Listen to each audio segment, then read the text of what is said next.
Welcome to creative computer education. So நம்ம சிஓவில் already வந்து 5 யூனிட்டுக்கான பார்த்துட்டோம். ஓகே, இப்போ நான் பார்க்க போகிறது MS power point and impress. ஓகேவா? இப்போ பவர் பாயிண்ட் அப்படின்னா இம்ப்ரெஸ்.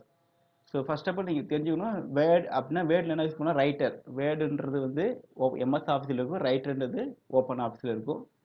எக்ஸல் அப்படின்றது எக்ஸல்ன்றது எம்எஸ் ஆஃபீஸில் இருக்கும், கால்ஸ்ன்றது ஓப்பன் ஆஃபீஸில் இருக்கும். ஓகேவா? ஸோ அதே மாதிரி எம்எஸ் ஆஃபீஸ்க்குள்ளே இருக்க பவர் பாயிண்ட் அப்படின்னு ஒன்று இருக்குது, அதே ஓப்பன் ஆஃபீஸில் இம்ப்ரெஸ்னு இருக்கும். அப்போ இம்ப்ரெஸ்னாலும் பவர் பாயிண்ட்னாலும் ஒன்று தான். கொஸ்டின் உங்களுக்கு இம்ப்ரெஸில் கேட்டாலும் சரி, பவர் பாயிண்ட் கிடைச்சது, ரெண்டுத்துக்கு எது தெரிஞ்சாலும் எதெல்லாம். பட் கன்ஃபியூஸ் பண்ணிக்கிட்டு ரெண்டு பேத்துக்கும் ஒரே ஆன்சர் தான். பவர் பாயிண்டில் நீங்கள் பவர் பாயிண்ட் மட்டும் தான் படிச்சிருக்கீங்க, இம்ப்ரெஸ் நான் படிக்கல, எனக்கு தெரியல, ஒன்றும் பிரச்சனை இல்லை. ஸோ ஆன்சர், ஒர்க்கிங் கான்செப்ட் எல்லாமே சேம் தான், நீங்கள் அதே ஆன்சரை பண்ணிக்கலாம். ஸோ பவர் பாயிண்டில் என்ன கேட்கணும், ப்ரெசன்டேஷன் எப்படி கிரியேட் பண்ணுறது, அந்த அனிமேஷன்ஸ், அது ஸ்லைடு அனிமேஷனில் என்ன டைப் ஆஃப் அனிமேஷன்ஸ் இருக்குது, அதை பற்றி தான் இருக்கும். இது ரொம்ப சிம்பிள். இதுவே ஈஸியாக நம்ம 15 மார்க் வாங்கிக்கலாம். எப்படி எம்எஸ் ஆக்சஸில் ஈஸியாக நம்ம ஒரு கொஞ்சம் படித்தாலே 15 மார்க் வாங்கலாமே, இதில் 4 பேஜ் கூட வராது மொத்தமாகவே. அந்த 4 பேஜில் நீங்கள் 15 மார்க் நீங்கள் வாங்க முடியும் படிச்சுட்டலாம். ஸோ ஓகே, ஸோ ஓப்பன் ஆஃபீஸ்க்குள்ளே என்னென்ன இருக்குது, சார் ஓப்பன் ஆஃபீஸ்க்குள்ளே இருக்க இம்ப்ரெஸ்ஸு, எம்எஸ் ஆஃபீஸ்க்குள்ளே இருக்க பவர் பாயிண்ட். ஸோ பவர் பாயிண்டில் என்னென்ன இருக்குது பாருங்கள், இதுதான் மொத்தமாக இருக்குது. ஸோ பவர் பாயிண்ட்னா என்ன, எதுக்காக யூஸ் பண்ணுறதா, கிரியேட்டிங் த ப்ரெசன்டேஷன் கிரியேட் பண்ணுறதுக்காக யூஸ் பண்ணுறோம். ஸோ அதுக்கு வந்து எப்படி ஒரு ப்ரெசன்டேஷன் எப்படி கிரியேட் பண்ணுறது, அப்போ ஸ்டார்ட் ப்ளஸ் 6 அங்கே போய்ட்டு எம்எஸ் பவர் பாயிண்ட் அப்படி கொடுங்க, பவர் பிஎன்டி கொடுங்க.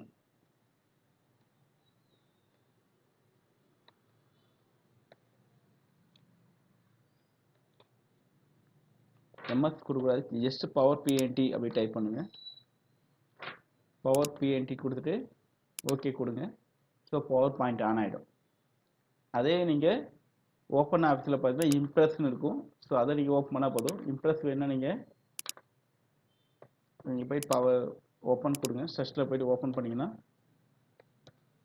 ஓப்பன் ஆஃபீஸ் வரும். ஸோ அதுக்குள்ளே இம்ப்ரெஸ்ன்னு இருக்கும். ஸோ அதுதான் நம்ம ப்ரெசன்டேஷன் கிரியேட் பண்ண யூஸ் பண்ணுவோம். ஸோ அதை இம்ப்ரெஸ் அப்படின்ட்டு ப்ரெசன்டேஷன் கிரியேட் பண்ணுறது ஒன்று தான். ஓகேவா? ஸோ இங்கே பார்த்தா ப்ரெசன்டேஷன் இருக்கு பாருங்கள், ப்ரெசன்டேஷனாலும் இம்ப்ரெஸ்னாலும் ஒன்று தான். ஸோ கன்ஃபியூஸ் பண்ணது இல்லை, ஜஸ்ட் இது ஓப்பன் பண்ணி நீங்கள் போய் ப்ரெசன்டேஷன் கிரியேட் பண்ணலாம். அதே சேம் இதில் இருக்கிறது எல்லாமே சேமாக தான் இருக்கும். ஜஸ்ட் டெம்ப்ளேட் ஒன்று இருக்கும், அது எம்டி டெம்ப்ளேட்டை வச்சு நீங்கள் கிரியேட் கொடுத்துங்க. ஸோ டெம்ப்ளேட் ஓப்பன் ஆகிடும். ஸோ அங்கே நீங்கள் அனிமேஷன்லாம் நீங்கள் கிரியேட் பண்ணிக்கலாம். ஸோ இது மாதிரி லேஅவுட் சொல்லுவோம், ஏதாவது யூஸ் பண்ணி நீங்கள் இது மாதிரி வேணால் நீங்கள் பிக் பண்ணிட்டு இங்கே கண்டென்ட் டைப் பண்ணிக்க வேண்டாம், இந்த இடத்துல கண்டென்ட் டைப் பண்ணிக்கலாம். ஸோ அதே தான் சேம் தான் இங்கே மெனு பேஸில் இருக்கும். அதே நம்ம எம்எஸ் ஆஃபீஸில் இருக்க பவர் பாயிண்ட்டை பார்க்குறோம். ஸோ பவர் பாயிண்டில் அதே மாதிரி தான் இருக்கும். ஸோ இதுதான் பவர் பாயிண்ட். ஸோ இதில் நீங்கள் ப்ரெசன்டேஷன் கிரியேட் பண்ண தெரியணும். ஸோ இது ப்ராக்டிக்கல் எப்படி ஈஸியாக ப்ரெசன்டேஷன் பண்ணுறது ப்ராக்டிக்கல் வீடியோ நான் கொடுத்துருப்பேன், அதை வச்சு ஈஸியாக நீங்கள் ப்ராக்டிக்கல் பண்ணலாம். இது எதுவுமே நீங்கள் ஒர்க்கே இல்லை, ஈஸியாக பவர் பாயிண்ட் ப்ரெசன்டேஷன் கிரியேட் பண்ண முடியும். அது எப்படின்னா, நீங்கள் போய்ட்டு டெம்ப்ளேட்ன்ற ஒரு ஆப்ஷன் யூஸ் பண்ணி போதும். இப்போ நியூ கொடுக்காம கண்ட்ரோல் என் பண்ணாமல் இங்கே போய் ஃபைலில் போய்ட்டு நியூ கொடுங்க. இதில் நியூ போங்க. நியூ போனீங்கன்னா உங்களுக்கு இங்கே டெம்ப்ளேட்ஸ் இருக்கும், my template, exactly new template அப்படின்னு இருக்கும். ஸோ இதை பிக் பண்ணாலே நீங்கள் போய் கிரியேட் பண்ணிக்கலாம். ஸோ ஓகே, இது வந்து மை டெம்ப்ளேட் பிக் பண்ணி பாருங்கள், இதில் எதாவது டெம்ப்ளேட் எதாவது எடுத்துக்கலாம். அப்போ எடுத்து ரீசெண்ட் டெம்ப்ளேட் பிக் பண்ணுங்கள், இங்கே டெம்ப்ளேட் இருக்கும். ஜஸ்ட் அதை கிளிக் பண்ணாலே ஒரு பிபிடி நமக்கு கிரியேட் ஆகிடும். ஸோ இதை நீங்கள் அனிமேஷன் பண்ணி காமிச்சாலே ஓகே. இதில் நீங்கள் அனிமேஷன் நிறைய பண்ணலாம். ஸோ ஆப்ஷன்ஸ் நிறையா இருக்குது. இதுக்கு அனிமேஷன் ஸ்லைடு அனிமேஷன் இருக்குது, அது என்னென்ன அனிமேஷன் சொல்லிட்டு இருக்குது அதுதான் கேட்பாங்க. ஸோ இங்கே போய் பார்த்தீங்கன்னா ஃபஸ்ட்டு பார்த்தீங்கன்னா ஒரு ப்ரெசன்டேஷன் எப்படி கிரியேட் பண்ணுறது, அந்த டெம்ப்ளேட் எப்படி செட் பண்ணுறது, அடுத்து பேக்ரவுண்ட் எப்படி மாற்றுறது, செலக்டிங் ப்ரெசன்டேஷன் லேஅவுட் ஓகேவா எப்படி பண்ணுறது. ஜஸ்ட் இங்கே பார்த்தீங்கன்னா உங்களுக்கு பேக்ரவுண்ட் கொடுக்கணும் அப்படின்னா ஜஸ்ட் ரைட் கிளிக் பண்ணாலே உங்களுக்கு background of format of background இருக்கும். அதில் போய்ட்டு நீங்கள் என்ன டைப் ஆஃப் வேணுமோ அதை செலக்ட் பண்ணி அந்த பர்டிகுலர் கலரை பேக்ரவுண்டாக கொடுத்துக்கலாம். இந்த இமேஜ் மேலே இருக்கிறதால அப்படியே உங்களுக்கு தெரியல, ஜஸ்ட் இந்த இமேஜெலாம் ரிமூவ் பண்ணிங்கன்னா அந்த பேக்ரவுண்ட் தெரியும். சப்போஸ் நம்ம கண்ட்ரோல் அண்ட் நியூ ஃபைல் எடுத்துகிட்டு இதனுடைய பேக்ரவுண்டை செட் பண்ணோன்னா ஜஸ்ட் ரைட் கிளிக் பண்ணாலே நம்ம பேக்ரவுண்ட் பிக் பண்ணி பேக்ரவுண்டை மாற்றிக்கலாம். என்ன பேக்ரவுண்ட் வேணும் க்ளோஸ் பண்ணிக்கலாம். இல்லை டெம்ப்ளேட் வேணுன்னா கூட லேஅவுட் டெம்ப்ளேட்டை நம்ம அரேஞ்ச் பண்ணிக்கலாம். பிக் பண்ண இங்கே வந்துடும். ஜஸ்ட் இந்த இடத்துல பிக் பண்ணி டாப்பிக்லாம் டைப் பண்ணிக்க வேண்டியதான். ஸோ நியூ ஸ்லைடுக்கு ஸ்டார்ட் பண்ணுறது கண்ட்ரோல் எம், அதை கேட்பாங்க. கண்ட்ரோல் எம்னா நியூ ஸ்லைடு, இதில் வேறு ஷார்ட்கட். நியூவர் ஸ்லைடு வேணுன்னா கண்ட்ரோல் எம். இந்த ப்ரெசன்டேஷன் ப்ளே பண்ணி ஸ்க்ரீன் ஃபுல்லாக பார்க்கணும் அப்படின்னா F5 ஃபங்க்ஷன் கீழே மேலே இருக்கிற F5 ப்ரெஸ் பண்ணணும். அது ரன் ப்ரெசன்டேஷனுக்கு யூஸ் பண்ணுற ஷார்ட்கட் வந்து F5. ஸோ இது ரெண்டு கேட்டிருக்காங்க. ஓகேவா? ஸோ கண்ட்ரோல் எம்னா நியூ ஸ்லைடு, F5 அப்படின்னா ப்ரெசன்டேஷன் வந்து உங்களுக்கு ஃபுல் ஸ்க்ரீனில் ப்ளே பண்ணுறதுக்காக யூஸ் பண்ணுறது. ஓகேவா? அதே ப்ரெசன்டேஷன் வந்து கரண்ட் ஸ்லைடை ப்ளே பண்ணி பார்க்கணும் அப்படின்னா ஷிஃப்ட் F5 பண்ணுங்கள், கரண்ட் ஸ்லைடு ப்ளே ஆகும். இப்போ பார்த்தீங்கன்னா ஷிஃப்ட் F5 ஃபிக்ஸ் பண்ணுங்க. கரண்ட் ஸ்லைடு நான் இப்போ சப்போஸ் நம்ம இப்போ ரெண்டாவது ஸ்லைடு இருக்கேன், இப்போ செகண்ட் ஸ்லைடு எனக்கு ரன்னிங் வேணும், F5 பண்ணால் பிகினிங்லேருந்து தான் வரும். பட் கரண்ட் ஃபைல் ஸ்லைட்லேருந்து வரணும், ஷிஃப்ட் F5 பண்ணால் அந்த என்ன ஸ்லைடு கரண்ட்டில் ஒர்க் பண்ணுமோ அந்த ஸ்லைடோட ப்ரெசன்டேஷன் வந்து ப்ரீவியூவாக நமக்கு காமிக்கும். ஸோ இந்த ஷார்ட்கட்ஸ் பார்த்துங்க. பிகினிங்லேருந்து வர்றதுக்கு F5, ஸோ கரண்ட் ஸ்லைட் எந்த ஸ்லைடு இருக்கணும் அதுலேருந்து வரணும்னா ஷிஃப்ட் F5 பண்ணணும். ஓகேவா? டூப்ளிகேட் ஸ்லைட் நமக்கு இன்னொரு ஸ்லைடு வேணும்னா கண்ட்ரோல் D பண்ணால் அதே மாதிரி டூப்ளிகேட் வந்துடும். சாரி, கண்ட்ரோல் Mனா நியூ ஸ்லைட், இன்னொரு ஸ்லைடு நம்ம புதுசாக வந்து இங்கே பண்ணிக்கலாம். ஓகேவா? அதே கண்ட்ரோல் Dனா டூப்ளிகேட் ஸ்லைட். டூப்ளிகேட் ஸ்லைட்னா மேலே இருக்க ஸ்லைடு அதே மாதிரி எனக்கு ஒரு ஸ்லைடு வேணும். இங்கே நம்ம ஏதாவது ஃபார்மேட் கிரியேட் பண்ணி வச்சிட்டோம். இப்போ இங்கேருந்து நான் என்ன பண்ணிட்டேன், இங்கே வந்து கலர்ஸ் ஏதாவது கொடுத்துட்டேன், பேக்ரவுண்ட் எனக்கு இது மாதிரி பேக்ரவுண்ட் கொடுத்துட்டேன். இங்கே போய் மாடல் செலக்ட் பண்ணிவிட்டு ஓகே பண்ணிட்டேன். பட் இதே மாதிரி இன்னொரு ஸ்லைடு நமக்கு வேணும் அப்படின்னா கண்ட்ரோல் D கொடுங்க, டூப்ளிகேட் ஸ்லைட் வந்துடும். அந்த அதில் கிளிக் பண்ணிவிட்டு ஒன் செகண்ட் எந்த ஸ்லைடை வச்சுட்டு அது மேலே கண்ட்ரோல் D பண்ணுங்கள்.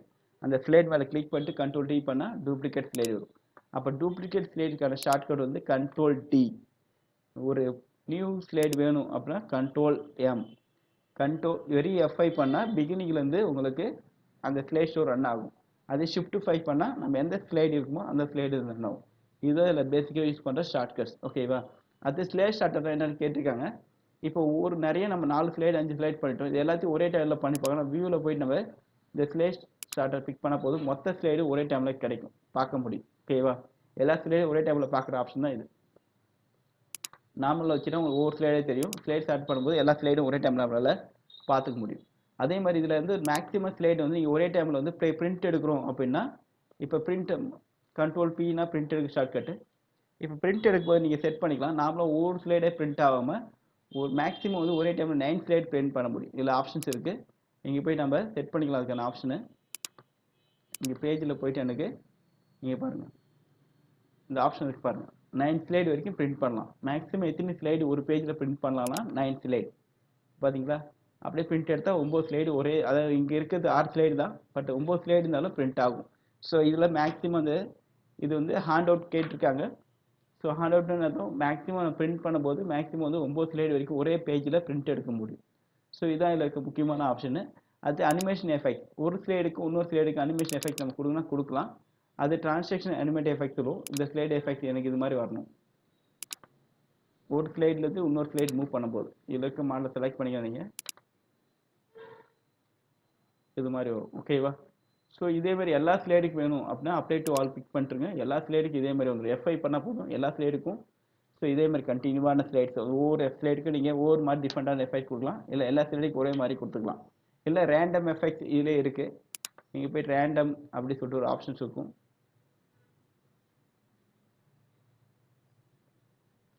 ஜூம், ப்ளே, ஸோ இது மாதிரி பிக் பண்ணுங்கள். ஸோ இது மாதிரி எஃபெக்ட்ஸ் வரும் உங்களுக்கு. F5 பண்ணிங்கன்னா உங்களுக்கு இது மாதிரி போய்ட்டு வரும். இல்லை ரேண்டம் எஃபெக்ட் இல்லை ரேண்டம்னா என்ன ஆகும், ஆட்டோமேட்டிக்காக வந்து டைனமிக்கில் ஒவ்வொரு டைம் மாற்றிட்டே இருக்கும்.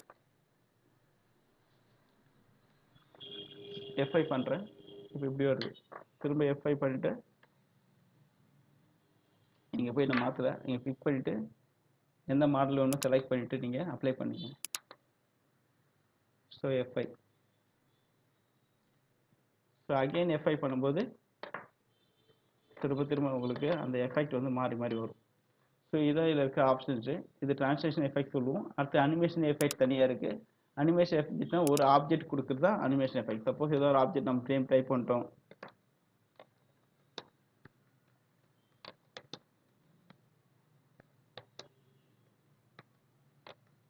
ஸோ இதுக்கான அனிமேஷன் கொடுக்கணும் அப்படின்னா அந்த பர்டிகுலர் ஆப்ஜெக்ட் செலக்ட் பண்ணிவிட்டு அதுக்கான எஃபெக்ட் நமக்கு செலக்ட் பண்ணணும், என்ன மாதிரி எஃபெக்ட். அதில் எஃபெக்ட்னா பார்த்தா என்னென்ன டைப் ஆஃப் வந்து அனிமேஷன் இருக்குன்னா எக்ஸிட் எஃபெக்ட், என்ட்ரன்ஸ் இருக்குது, எம்பேஸ் அண்ட் எக்ஸிட்.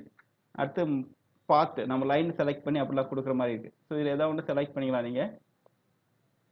பாருங்க நான் இந்த பேரை செலக்ட் பண்ணிட்டேன், இந்த மாதிரி வந்துச்சு. ஸோ இதுக்கான ஆப்ஷன் நிறையா இருக்குது. இது ப்ராக்டிக்கலாக நான் சொல்லியிருப்பேன் எப்படி பண்ணுன்ட்டு. இது வரும்போது ஆட்டோமேட்டிக்காக வரணுமா, சம் டிலேஸ் பண்ணி வரணும், டிலே பண்ணிக்கலாம்.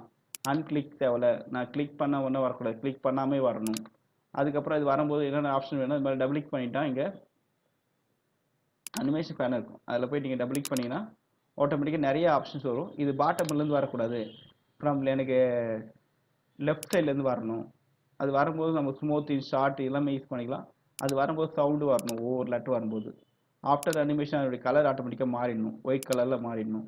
அது வரும்போது எல்லா வேர்டும் ஒரே டைமில் வரக்கூடாது, ஒவ்வொரு லெட்டராக வரணும். ஒவ்வொரு லெட்டராக வரும்போது அதுக்கான கேப் எவ்வளோ வேணும், ஸோ அதை கொடுத்துக்கலாம். அதுக்கப்புறம் டைமிங், சப்போஸ் எனக்கு டைமிங் டிலே பண்ணி வரணும், ஒரு செகண்ட் டிலே பண்ணி வரணும். ஸோ ஃபாஸ்ட்டாக வரக்கூடாது, ஸ்லோவாக வரணும். அதை நம்ம மாற்றிக்கலாம், very fast and slow. So அதுக்கப்புறம் ரிப்பீட்டடாக வந்துட்டே இருக்கு, 2 டைம் 3 டைம், இல்லை நம்ம மவுஸை கிளிக் பண்ணுற வரைக்கும் வேணும், அது மாதிரி நம்ம செட் பண்ணிக்கலாம். ஸோ 2 டைம் வேணும், 2 டைம் வைக்கலாம். ஸோ இங்கே டைப்பிங் சவுண்டு என்ன வேணும் கொடுத்துக்கலாம். ஜஸ்ட் நீங்கள் எதனா சவுண்டு வேணும் கிளிக் பண்ணி பாருங்கள். ஓகே ஓகே, இப்போ பார்த்தீங்கன்னா ஓகேவா, 2 டைம் சொன்னால் 2 டைம் வரும். இதை நான் டபுள் கிளிக் பண்ணி எனக்கு அது லெஃப்ட்லேருந்து வருது ரைட்லேருந்து வருது அதை மாற்றிக்கலாம். அதுக்கப்புறம் வந்து எனக்கு ஃபாஸ்ட்டாக வேணும்னா ஃபாஸ்ட் பண்ணிக்கலாம். ஸோ எல்லா ஆப்ஷனும் இங்கே இருக்கும். ஸோ வெரி ஃபாஸ்ட் கொடுத்துருக்கேன், ஸோ வெரி ஸ்லோ அப்படி கொடுத்துட்டா போதும். ஸோ எஃப்ஐ பண்ணால் போதும் எனக்கு ஸ்லோவாக வரும், ஸ்லோவாக வரும். ஸோ ஒவ்வொரு லெட்டராக ஸ்லோவாக வரும், நான் ஸ்லோ பண்ணிக்கிறேன், ஸ்லோ வரும். ஓகேவா. ஸோ இதுதான் பேசிக் கான்செப்ட்டு. இதில் பவர் பாயிண்டில் எப்படி ஒரு ப்ரெசன்டேஷன் கிரியேட் பண்ணுறது, ஸோ இது எப்படி பிரிண்ட் அவுட் எடுக்கிறது, இதில் இருக்க பேசிக் ஷார்ட்கட்ஸு, ஸோ என்னென்ன டைப் ஆஃப் அனிமேஷன் இருக்குது, ஸ்லைட் டிரான்சாக்ஷன் என்ன, ஒவ்வொரு ஸ்லைடுக்கு இன்னொரு ஸ்லைடுக்கு ஒன்றுக்கு ஸ்லைட் டிரான்சாக்ஷன் எப்படி பண்ணுறது, இதுதான் பேசிக் கிளாஸ். ஓகேவா. இதில் இருக்க மொத்த கிளாஸ் சப்ஜெக்டே இவ்வளோ தான். இதை வச்சு நீங்கள் ஈஸியாக எழுதிக்கலாம். பட் என்னென்ன கொஷின்லாம் கேட்டிருக்காங்க பாருங்கள். இதுக்கு ப்ரீவியஸ் இயரில் என்னென்ன கொஷினை கேட்டாங்க பார்த்து ஃபஸ்ட்டு நம்ம என்ன பார்த்து எப்படி ஒரு ப்ரெசன்டேஷன் நம்ம எப்படி கிரியேட் பண்ண நம்ம தெரிஞ்சுக்கணும். அதுக்கப்புறம் ஸ்லைட் டிரான்சாக்ஷன் என்னது, ஒரு ஸ்லைடுக்கு இன்னொரு ஸ்லைடுக்கு உள்ள மூவ்மெண்ட் தான் இந்த ஸ்லைட் டிரான்சாக்ஷன். அது F5 பண்ணால் நமக்கு ஷோ வந்து காமிக்கும், ஸ்லே ஷோ வந்து ஃபஸ்ட் ஸ்லைட்லேருந்து காமிக்கும். அது ஷிஃப்ட் F5 பண்ணால் கரண்ட் ஸ்லைட்லேருந்து காமிக்கும். அதுக்கப்புறம் இதில் யூஸ் பண்ணுற பேசிக் ஷார்ட்கட்ஸ் என்னென்ன ஷார்ட்கட்ஸ்லாம் நம்ம இதில் யூஸ் பண்ணுறோம். ஓகேவா. மோஸ்ட்லி இதை கேட்டிருக்காங்க, ஷிஃப்ட் F5 என்ன கேட்டிருக்காங்க. அதாவது கரண்ட் ஸ்லைடில் ரன் பண்ணுறதுக்கான ஷார்ட்கட் வந்து ஷிஃப்ட் F5. அதுக்கு கண்ட்ரோல் அப்படின்னா இன்சர்ட் நியூ ஸ்லைடு, கண்ட்ரோல் டினா டூப்ளிகேட் ஸ்லைடு. ஓகேவா. மற்றெல்லாம் பேசிக் ஷார்ட்கட் தான். ஸோ அடுத்தது பார்த்தீங்கன்னா பவர் பாயிண்டில் எப்படி இதில் எப்படி கிரியேட் பண்ணி கேட்குறாங்க, இம்ப்ரெஸில் எப்படி ஒரு ப்ரெசன்டேஷன் கிரியேட் பண்ணி கேட்பாங்க. சேம் ஸ்டெப்ஸ் தான், நீங்கள் இதிலே இருக்க மாதிரி கூட எழுதிக்கலாம். ஸோ அதே ஸ்டெப்ஸ் தான், அது பவர் பாயிண்டில் கிரியேட் பண்ணால் சரி, இல்லை நீங்கள் MS Excel கிரியேட் பண்ணாலும் ஒரே மாதிரி தான் இருக்கும். ஸோ பிரிண்ட் எப்படி எடுக்கணும். ஓகேவா. ஸோ அந்த பிரிண்ட் எடுக்கிற ஆப்ஷன்ஸ் எப்படி, அது எப்படி ஒரு MS Excel சாரி பவர் பாயிண்டில் ஒரு ப்ரெசன்டேஜ் கிரியேட் பண்ணி எப்படி பிரிண்ட் எடுப்பீங்க, அது அந்த ஆப்ஷனு. அது ஹெடர் ஃபுட்டர்ஸ் கலர். அப்போ டைப் ஆஃப் அனிமேஷன் இது கேட்டிருக்காங்க. ஸோ இது பாருங்கள். ஓகேவா. இந்த 4 டைப் ஆஃப் அனிமேஷன்ஸ் இருக்குது. அதுக்கப்புறம் பார்த்தா பிரிண்ட் ஆனர்ஸ் இது என்ன கேட்டிருக்காங்க, எப்படி வந்து பிரிண்ட் வந்து பண்ணுறது, எப்படி எத்தனை பிரிண்ட் பண்ணலாம், 1 2 ஸ்லைட் பிரிண்ட் பண்ணலாம், 3 4 6 9 இதெல்லாம் பிரிண்ட் பண்ண முடியும். ஓகேவா. மேக்ஸிமம் வந்து 9 ஸ்லைடு நம்மளால் பிரிண்ட் பண்ண முடியும், இதான் கேட்பாங்க. அப்புறம் கிரியேட்டிங் ஃபோட்டோ ஆல்பம் எப்படி கிரியேட் பண்ணுறது அப்படின்னு கேட்பாங்க, ப்ராக்டிக்கலாக இருக்குதுன்னு நினைக்கிறேன். ஸோ ஜஸ்ட் நீங்கள் என்ன பண்ணலாம், ஃபோட்டோ ஆல்பம்லாம் கிரியேட் பண்ண ஒன்றுமே இல்லை. இங்கே இன்சர்ட்லேயே போனீங்கன்னா உங்களுக்கு கிரியேட் ஃபோட்டோ ஆல்பம் ஒரு ஆப்ஷன் இருக்கும். ஜஸ்ட் செலக்ட் பண்ணிட்டு எந்த ஃபோல்டரில் நீங்கள் ஃபோட்டோஸ் வச்சுருக்கீங்களோ அந்த ஃபோட்டோஸ் செலக்ட் பண்ணால் போதும், அதுவே ஸ்லைட் ஷோவாக கிரியேட் ஆகிடும். அந்த ஃபோல்டரே உங்களுக்கு ஆட்டோமேட்டிக்காகவே என்ன ஆகும்னா, நிறைய ஃபோட்டோ தான் டைம் ஆகும். ஸோ ஏதாவது ஃபோட்டோ இருக்கிற ஃபோட்டோ செலக்ட் பண்ணிட்டு ஓகே பண்ணாலே போதும், அந்த ஃபோல்டர் இருக்க எல்லா ஃபோட்டோவும் ஒவ்வொரு ஸ்லைடில் இன்சர்ட் ஆகிடும் ஆட்டோமேட்டிக்காகவே. ஸோ இன்சர்ட் கொடுத்துட்டு இப்போ நம்ம 10 ஃபோட்டோ வேணும்னா 10 ஃபோட்டோ வேணும் செலக்ட் பண்ணிக்கலாம். பட் எனக்கு இந்த ஃபோட்டோஸ்லாம் எனக்கு வேணும் அப்படின்னா செலக்ட் பண்ணி இன்சர்ட் கொடுத்தீங்கன்னா ஆட்டோமேட்டிக்காக இங்கே வந்து ஒரு 11 ஸ்லைட், எது அப் அண்ட் டவுன் பண்ணிக்கலாம், பிரைட்னஸ் பண்ணிக்கலாம், ரொட்டேட் பண்ணிக்கலாம், எல்லாமே இங்கே பண்ணிவிட்டு கிரியேட் அப்படி கொடுத்தா போதும், ஒரு ஸ்லைட் ஷோ ஆட்டோமேட்டிக்காக கிரியேட் ஆகிடும். ஓகேவா. ஸோ இதான் ஆட்டோமேட்டிக்காக ஸ்லைட் ஷோ கிரியேட் பண்ணுற ஆப்ஷனு. ஸோ சிம்பிளாக தான் இருக்கும். ஸோ இதுதான் நமக்கு ப்ராக்டிக்கலில் கேட்குற கொஷின்ஸ் என்னென்னு பார்க்கும், இது வரைக்கும் என்ன கொஷின்லாம் கேட்டிருக்காங்க அப்படின்னு பார்க்கும். இப்போ பவர் பாயிண்ட் இம்ப்ரெஸ் சேமாக தான் இருக்கும். இதில் என்னென்ன ப்ராக்டிக்கலாக கேட்டிருக்காங்கன்ட்டு நான் ஒர்க் அவுட் பண்ணிக்கிறேன். ஸோ ப்ராக்டிக்கல் வீடியோ பார்த்தீங்கன்னா உங்களுக்கு எல்லாமே ப்ராக்டிக்கல் பிடிச்சிரும். ஸோ அடுத்தது பார்த்தீங்கன்னா ஒரு பிக்சர்ஸ் இதில் வந்து மற்றதோடக்கு என்ன டிஃப்ரெண்ட் அப்படின்னு பார்த்தீங்கன்னா, நீங்கள் மற்ற இதில் வந்து ஒரு இமேஜை வந்து இன்சர்ட் பண்ணலாம், பட் வீடியோ இன்சர்ட் பண்ண முடியும். வீடியோ எக்ஸலோ நீங்கள் வந்து வீடியோலாம் இன்சர்ட் பண்ண முடியாது. ஒன்லி இமேஜஸ் தான் இன்சர்ட் பண்ண முடியும். பட் இதில் வந்து வீடியோ அண்ட் மியூசிக்கை இன்சர்ட் பண்ண முடியும். பவர் பாயிண்ட் அண்ட் இம்ப்ரெஸில் தான் நமக்கு possible to insert video and audio ஃபைலில் இன்சர்ட் பண்ண முடியும். ஓகேவா? ஸோ அது கேட்டிருக்காங்க. மற்ற இதில் வந்து கிராஃபிக்கில் பண்ணலாம். அடுத்து பார்த்தீங்கன்னா பாருங்கள், ஸ்லைட் ஷோனா என்ன கேட்டுங்க, எப்படி ஒரு ப்ரெசன்டேஷன் கிரியேட் பண்ணுறது, ஸோ எப்படி இன்சர்ட் பண்ணுறது பிக்சரை, பிளேஸ் ஹோல்டர்னா என்ன, அதுக்கப்புறம் மெனு கிராஃபிக் ஸ்டைல் எப்படி இன்சர்ட் பண்ணுறது, ஓப்பன் ஆஃப்ஸில் அது மாதிரி ட்ரான்ஸ்லேஷன் எஃபெக்ட்லாம் என்னென்ன இருக்குது, அப்ளிகேஷன் ஆஃப் எம்எஸ் பவர் பாயிண்டோட யூசேஜ் எங்கெல்லாம் யூஸ் ஆகுதுன்னு கேட்குறாங்க. ப்ரெசன்டேஜ் கிரியேட் பண்ணுறதுக்கு யூஸ் ஆகுது. ஸோ ஓப்பன் ஆஃபீஸ்க்கும் சாரி எம்எஸ் ஆஃபீஸ்க்குள்ளே இருக்க பவர் பாயிண்ட்டுக்கு இம்ப்ரெஸ்க்குள்ளே அந்த ஸ்டெப்ஸ் எப்படி கிரியேட் பண்ணுறது கேட்டிருக்காங்க. ஸோ எல்லாமே ரிப்பீட்டட் கொஸ்டின் தான். இந்த கொஸ்டின் தான் வரும்.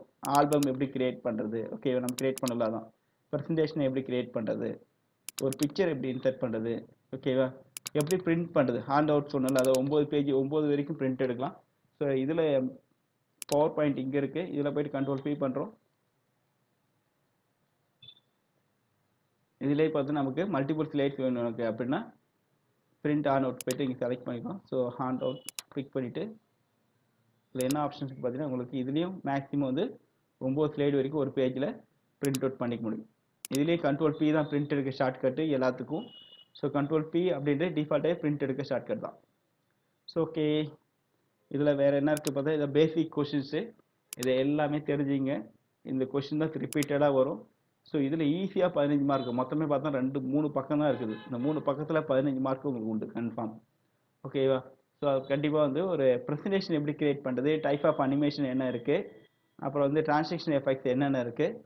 ஸோ இவ்வளோ தான் இதில் பார்க்குறீங்க. அதில் வந்து எக்ஸ்ட்ரா வந்து நம்ம என்ன பண்ணணும், ஷார்ட்கட், பேசிக் ஷார்ட்கட், டூப்ளிகேட் எடுக்கிறதுக்கு ஷார்ட்கட்டு, கரண்ட்டு ஸ்லேட் ரன் பண்ணுறதுக்கான ஷார்ட்கட்ஸ், இது எல்லாமே ஞாபகம் வச்சுங்க. ஸோ இவ்வளோ தான் இதில் வந்து வரும். ஸோ இதை ஒரு டைம் பார்த்துங்க. ஓகே, இப்போ வந்து நமக்கு எம்எஸ் ஆக்சஸில் இங்கே பார்த்தீங்கன்னா தெரியும், ஹெட்டர் ஃபுட்டர்னா ஆல்ரெடி நடத்திட்டேன். ஹெட்டர் ஃபுட்டர்னா என்ன, ஒரு ஸ்லைடில் எல்லா ஸ்லைடுக்கு காமனாக ஒரு ஹெட்டிங் வேணும்னா அது ஹெட்டர் ஃபுட்டர் சொல்லுவோம். அது பேக்ரவுண்ட் பண்ணுறது, add graphics, insert picture, movies and extra எல்லாத்தையும் இதில் இன்சர்ட் பண்ண முடியும். அனிமேஷன் எப்படி அனிமேஷன் கொடுக்குறது, டிரான்சாக்ஷன் எஃபெக்ட் எப்படி கொடுக்குறது, அந்த அனிமேஷன் செட்டிங்ஸில் என்னென்ன கொடுக்கலாம் உங்களுக்கு, அந்த டைம் ஆஃப் டிலே கொடுக்கலாம், அன்கிளிக் கொடுக்கலாம், அதுக்கப்புறம் இந்த மியூசிக் கொடுக்கலாம். ஸோ அதோடைய பொசிஷன் லெஃப்ட் ரைட் அந்த பொசிஷன் மாற்றி கொடுக்கலாம். ஓகேவா? ஸோ இதுதான் வந்து பேசிக்காக இருக்கிற ஆப்ஷன்ஸு. இதுதான் சேம் தான் உங்களுக்கு இம்ப்ரெஸில் சொல்லியிருப்பாங்க. ஸோ இம்ப்ரெஸ்லேயே அது மாதிரி எப்படி கிரியேட் பண்ணுறதான் கேட்டிருப்பாங்க. அதுதான் நீங்கள் அதை போகிறீங்க. ஸோ இந்த ஹேண்ட் அவுட் மட்டும் ஞாபகம் வச்சுங்க. 9 ஸ்லைட்ஸ் வரைக்கும் ஒரு பேஜில் பிரிண்ட் அவுட் பண்ண முடியும். ஸோ அதை ஞாபகம் வச்சுங்க. ஓகேவா? ஸோ இவ்வளோ தான் சிம்பிள். இந்த பவர் பாயிண்டில் ஈஸியாக உங்களால் 15 மார்க் வாங்கிக்கலாம். இது தெரிஞ்சாலே போதும். ஸோ இதை பற்றி ப்ரீஃபாக உங்களுக்கு ப்ராக்டிக்கல் கிளாஸ் எல்லாமே நான் வீடியோ போட்டிருக்கேன். ஸோ அந்த வீடியோ பார்த்து ஈஸியாக கற்றுக்கலாம். ஓகே, என்னென்ன ப்ராக்டிக்கல் வரும் இதுலன்றது. So okay, thank you. இப்போ எம்எஸ் ஆஃபீஸ்க்குள்ளே இருக்கிறது எல்லாமே உங்களுக்கு ஒரு கவலை இருந்துச்சு. ஸோ இந்த 6 யூனிட் நம்ம பார்த்தாச்சு. ஸோ ஒன்றும் வந்து இன்டர்நெட் போர்டு தான் பேலன்ஸ் இருக்குது. ஓகே, தென் நெக்ஸ்ட் பார்க்கலாம். ஸோ இதில் எதாவது டவுட்ஸ் இருந்தால் சொல்லுங்கள். இதில் எதாவது ஐடியா புரியல அப்படின்னா நிறைய வீடியோஸ் போட்டிருக்கேன். இதை பற்றி ஃபுல் வீடியோஸ்க்கு நான் கொடுத்துருக்கேன். இப்போ கொஞ்சம் ஷார்ட்டாக சொல்லியிருக்கேன். ஸோ எக்ஸாம் போகிறதுக்கு முன்னாடி இந்த வீடியோ பார்த்தீங்கன்னா கண்டிப்பாக உங்களுக்கு ஒரு ஐடியா கிடைச்சிடும். ஈஸியாக நீங்கள் பாஸ் பண்ணுறதுக்கு ஐடியா கிடைக்கும். ஸோ அதுக்காக தான் சொல்லிட்டு இருக்கேன். Okay, thank you.